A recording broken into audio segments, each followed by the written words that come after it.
हरियाणा में विपक्षी दलों के नेता का जमावड़ा लगने वाला है। स्वर्गीय चौधरी देवीलाल जी की पुण्यतिथि पर देश के विपक्षी पार्टियों के नेता हरियाणा में जुटेंगे। मौका होगा जो हरियाणा में इनेलो के संस्थापक हैं, पूर्व सीएम रहे हरियाणा के देवीलाल जी, उनकी पुण्यतिथि और सम्मान दिवस रैली उस पर है। वहां उनके जो बेटे हैं अभय चौटाला, उन्होंने ये आयोजन किया है और अभय चौटाला ने इसमें उन नेताओं को बुलाया है जिनकी निकटता चौधरी देवीलाल जी से रही है। लेकिन इसमें कांग्रेस को कट कर दिया गया है, यानी जो सूची में ये विपक्षी नेता वहां जुटे हैं इसमें कांग्रेस को नहीं बुलाया गया है। और इसी से पता लगता है कि विपक्ष जो है भारत का, जो राजनीतिक दल हैं 2024 के लोकसभा चुनाव की जो तैयारी में जुटे हैं, उन्होंने ये मान लिया है कि कांग्रेस का साथ किसी को लेना नहीं है, क्योंकि कांग्रेस में राहुल गांधी जिसके भी साथ अभी तक गए उस पार्टी का बंटाधार हो गया। हमने देखा है अब से पहले जितनी पार्टियों को उन्होंने साथ दिया, जहां एक मंच पर वो खड़े हुए दिखाई दिए, चाहे वो अखिलेश हो फिर चाहे तेजस्वी हो, जो जिन जिन के साथ ये दिखाई देते हैं उन्हीं का बंटाधार हो जाता है। लोगों का कहना है कि भाई जैसे हमारे देश में किसी को कह देते हैं कि वो उसके ग्रह ठीक नहीं है, किसी को कह देते हैं भाई वो पनौती है, ये देसी गांव का शब्द है। इसी तरह अब कांग्रेसियों के बारे में देश के अंदर चर्चा होने लगी है कि ये डूबता हुआ जहाज है। इनके खुद के बड़े बड़े नेता अब दूसरी पार्टियों में अपना ठिकाना ढूंढ रहे हैं और ऐसे में कांग्रेस का कोई अस्तित्व नहीं है। आपको मैं वो नाम बताऊंगा जो अभय चौटाला के पिताजी की पुण्यतिथि के कार्यक्रम में आने वाले हैं। आप देखिए कि उसमें नेशनल कॉन्फ्रेंस के फारूक अब्दुल्ला, समाजवादी पार्टी के मुलायम सिंह यादव, इसी में जो तेलुगु देशम पार्टी के चंद्रबाबू नायडू, टीएमसी की ममता बनर्जी, प्रकाश सिंह बादल अकाली दल के नेता हैं, और ये सब जो बुलाए जा रहे हैं इनको उस कार्यक्रम में शामिल होने के लिए बुलाया गया है कि भाई पुण्यतिथि है और इस पुण्यतिथि के मौके पर एक रैली भी की जाएगी जिसमें यह दिखाने की भी कोशिश होगी कि ये जो देश का विपक्ष है ये सब एक है। लेकिन इसमें कांग्रेस को अलग थलग करके ये जो राहुल गांधी अपनी भारत जोड़ो यात्रा चला रहे हैं, एक तरह से विपक्षी नेताओं ने ये बिल्कुल साफ कर दिया है कि कांग्रेस की किसी को कोई जरूरत नहीं है। आपको बताएं, ये जो है कांग्रेस के अलग होकर के टीएमसी पहले ही बोल चुकी है कि हम जिस तरह से मोदी जी के सामने अपना कैंडिडेट कोई खड़ा करेंगे उसमें कांग्रेस के बिना हम चुनाव लड़ेंगे। और इसमें आपको बता दो, बगैर कांग्रेस के टीआरएस, जेडीएस और टीएमसी ये पहले से ही कह चुके हैं। और झारखंड मुक्ति मोर्चा पार्टी जो है वो हालांकि कांग्रेस के समर्थन से सरकार चला रही है, लेकिन ममता बनर्जी की अगर माने तो वो ये नहीं चाहती कि कांग्रेस हमारे इस जो महागठबंधन नाम का ये विपक्षी मोर्चा बनने जा रहा है, जिसका अभी शायद अभी तो गर्त में है कि क्या होगा। हर चुनाव के पहले 2014, 2019 इसी तरह की एकता बनाने की कोशिश की थी, लेकिन नतीजा वही होगा इस बार भी जो 14 और 19 में हुआ। मोदी जी ही भारी बहुमत के साथ जीतकर सत्ता में तीसरी बार वापसी करेंगे।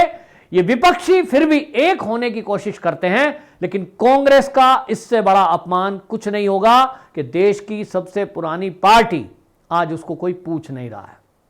असल में कुछ लोग पूछते हैं कि साहब ये राहुल गांधी की जो भारत जोड़ो यात्रा है इसको आप किस सेंस में लेते हैं। लोग मुझसे पूछते हैं जी आप इसमें क्या देखते हैं, ये क्यों निकाली जा रही है, इसका क्या कारण है। तो मैं कहता हूं भाई जैसी पार्टी है उसके जो विचारक हैं, जो सलाहकार हैं राहुल गांधी के, अब पिछले दिनों पोल खोली थी कांग्रेसियों ने कि जो कांग्रेस पार्टी है, जो राहुल गांधी है, उसमें फैसले राहुल गांधी के सिक्योरिटी के गार्ड लेते हैं या उनके चपरासी फैसले लेते हैं। अब ये मैं नहीं कह रहा हूं, ये कांग्रेसियों ने पोल खोली है। तो जो पार्टी का अध्यक्ष बनने का कैंडिडेट हो, जो पार्टी का सर्वे सर्वा हो, अध्यक्ष कोई भी बन जाए, वहां चलनी राहुल गांधी की है। जो व्यक्ति राहुल गांधी अपने देश के प्रधानमंत्री, क्योंकि कांग्रेस के थे मनमोहन सिंह, उनके किए हुए फैसले और संसदीय दल का फैसला उसको ऐसे फाड़ देता है मीडिया के सामने, तो समझ लीजिए वो बता रहा है कि इस देश में अगर कांग्रेस का कोई प्रधानमंत्री भी होगा, ये संसदीय दल के मेंबर भी होंगे, उनकी कोई औकात राहुल गांधी के सामने नहीं है। तुम्हारे लिए वे फैसले ऐसे फाड़ देता हूं। अब उस पार्टी में जहां चाटुकार चापलूस भरे पड़े हों, सलाहकार वहां चपरासी हों, तो वो कैसा फैसला लेंगे? वो ऐसा ही लेंगे कि जहां उनको फाइट करनी है, फाइट कहां है? फाइट बीजेपी से है, लेकिन जहां भाजपा शासित राज्य है जैसे कि उत्तर प्रदेश, वहां वो रहेंगे, उनकी जो यात्रा है रहेगी केवल 2 दिन। और जो केरल है जहां कांग्रेस की फाइट नहीं है, कम्युनिस्टों का शासन है, वहां वो रहे 6 दिन। क्यों भाई? क्या केरल में आपको सरकार बनानी है?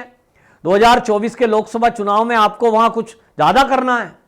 नहीं, वहां से स्टार्टिंग में भीड़ भड़क्का दिखाने का मकसद यह था, क्योंकि वो वायनाड से सांसद हैं और जिस तरह से पादरी के साथ वीडियो वायरल की राहुल गांधी की मुलाकात की, केवल वो मैसेज देना चाहते थे कि मेरी जो विचारधारा है वो वही है जो केरल में बहुसंख्यकों की है।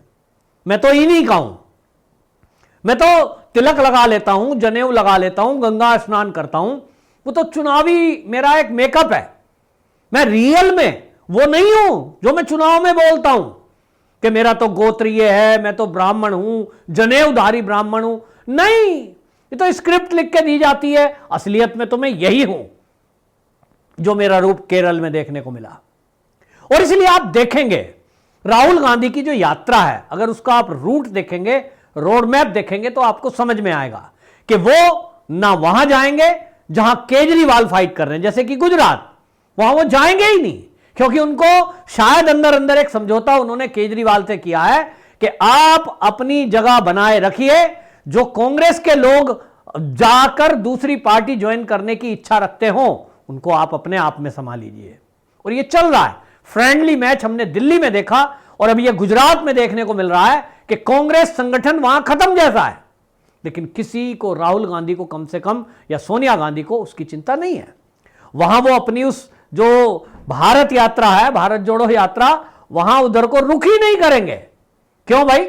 गुजरात में भी चुनाव है, कांग्रेस नाम का वहां संगठन है और अभी तक नंबर 2 पे रहा है। वहां आप मैदान से आउट हो गए। क्यों? क्योंकि वहां केजरीवाल जी को यह कहा गया है यह मैदान आपके लिए हमारी तरफ से फ्री है, यानी गठबंधन अघोषित गठबंधन है।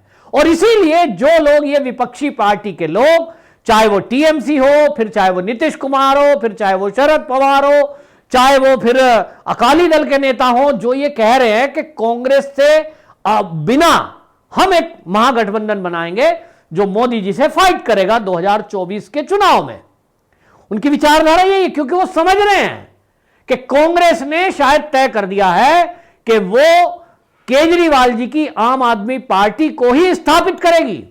उनका अस्तित्व तो खत्म हो गया, लेकिन उनको लगता है कि कांग्रेस के ऊपर जितने दाग लगे हैं, कांग्रेस की जितनी पोल खुली है, आज आप मीडिया देख लीजिए या सोशल मीडिया, सब जगह चर्चा है कि कांग्रेस के कारण देश का बंटवारा हुआ। कांग्रेस के ही 2 लोग थे जिन्होंने आंदोलन में भाग लिया देश की आजादी के, लेकिन मेहनताना ले लिया। एक ने पाकिस्तान लिया, एक ने हिंदुस्तान लिया, दोनों ने अपना मेहनताना लिया और भारत मां के टुकड़े कर दिए। उसके बाद शिक्षा नीति को भ्रष्ट किया, सनातन संस्कृति को भ्रष्ट किया और हिंदुत्व को बाकायदा नफरत की नजर से देखा गया और योजनाएं बनाई गई कांग्रेस की तरफ से कि इस हिंदुत्व को कैसे खत्म किया जाए। हमेशा टारगेट किया गया। देश का न्यायालय कह चुका कि गांधी जी की हत्या में आरएसएस का कोई रोल नहीं है, उसके बावजूद लगातार कांग्रेसियों को जैसे कि स्क्रिप्ट लिख के दे दी गई हो कि आपको जहां मौका मिले आरएसएस का नाम लो। एक समझी सोची रणनीति के तहत हिंदुत्व, हिंदुस्तान को बदनाम करने का काम कांग्रेस ने पिछले 75 साल में किया है।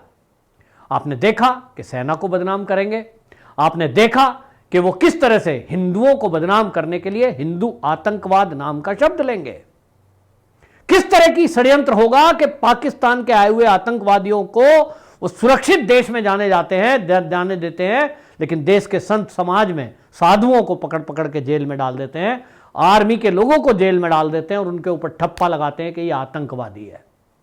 तो कांग्रेस की पोल खुल चुकी। उनको पता है कि आज का युवा जागृत है, 60% देश का वोटर आज युवा है। तब ऐसे में आपकी पोल खुल गई तो आपको वोट तो कोई देगा नहीं, तो मोदी को कैसे रोकें? तरीका निकाला कि नाम बदल दो, तो नाम रख दिया है कांग्रेस का आम आदमी पार्टी, और फुल सपोर्ट हर तरह से आम आदमी पार्टी को है। हमने दिल्ली के चुनाव में देखा, हमने पंजाब के चुनाव में देखा, और अभी आप गुजरात में देख लीजिए, क्यों नहीं ले जा रहे राहुल गांधी यात्रा वहां? कोई जवाब है इनके पास? नो। इसी तरह आप देखिए उत्तर प्रदेश में मात्र 2 दिन जाएंगे राहुल जी की यात्रा। क्यों? क्योंकि उनको पता है कि यहां उनका कोई आधार नहीं है। हां, आम आदमी पार्टी के कार्यक्रम पूरे यूपी में जोर शोर से हो रहे हैं, सारे कांग्रेसी उसमें सपोर्ट करते हैं। भाई एक टोपी तो लगानी है, वो कांग्रेस की हो या झाड़ू वाली टोपी हो, मतलब भेष बदलकर ये एक ड्रामा चल रहा है, और इस ड्रामे को कम से कम देश का विपक्ष समझ रहा है, तो इसलिए उन्होंने दूरी बनाने का तय किया है। लेकिन इतना तय है कि इस 2024 के लोकसभा चुनाव में एक तरफ ये नेता हैं जिनका मैंने नाम लिया आपको, चाहे वो टीएमसी हो, फिर चाहे वो अकाली दल हो, फिर चाहे वो नीतीश कुमार हो, फिर चाहे वो झारखंड मुक्ति मोर्चा हो, ये जो दल है, एक तरफ ये दल है, महत्वाकांक्षा है इसमें। टीएमसी की ममता बनर्जी सोचती हैं मैं प्रधानमंत्री बनूं, नीतीश कुमार कहते हैं मैं बनूं, फिर इधर जो है शरद पवार हैं जो चाहते हैं मैं बनूं। अभी दोबारा उन्होंने अपने आप को 4 साल के लिए आगे एनसीपी का फिर से प्रमुख घोषित कर दिया है। लेकिन दूसरी तरफ केजरीवाल जी चाहते हैं कि प्रधानमंत्री बनने की योग्यता तो मेरे अंदर है, तो मैं बनूं, तो कैसे बनूं? कांग्रेस अंदर अंदर सपोर्ट कर रही है, क्योंकि राहुल गांधी जानते हैं कि उनको तो अब उनका मजाक उड़ता है, इसलिए उनको कोई वोट देगा नहीं। तो वो इस समय मोदी को रोकने के लिए जो कर सकते हैं, मतलब अपना स्वाहा कर दें, पार्टी कांग्रेस खत्म हो जाए, लेकिन मोदी का विरोध करने वाला कोई व्यक्ति है, मोदी को कोई गाली देना या वाला यदि कोई व्यक्ति है, मोदी पर यदि कोई सवाल उठाने वाला व्यक्ति हो, तो कांग्रेस उसको गले से ही नहीं अपने सर पे बिठा लेगी। ये हमने केरल के पादरी के बयान से देखा, जिसने मोदी जी और अमित शाह के लिए ऐसे शब्द बोले थे कि मैं बोल भी नहीं सकता। तो ऐसे लोगों को राहुल गांधी इस अपनी यात्रा में गले लगा रहे हैं, और इसीलिए देश का जो समझदार विपक्ष है राहुल गांधी से और केजरीवाल से दूरी बनाए हुए। बहरहाल मोदी जी की विजय होनी है, ये तय है, क्योंकि अभी भी विपक्ष 2 धड़ों में बटा हुआ नजर आ रहा है। वंदे मातरम।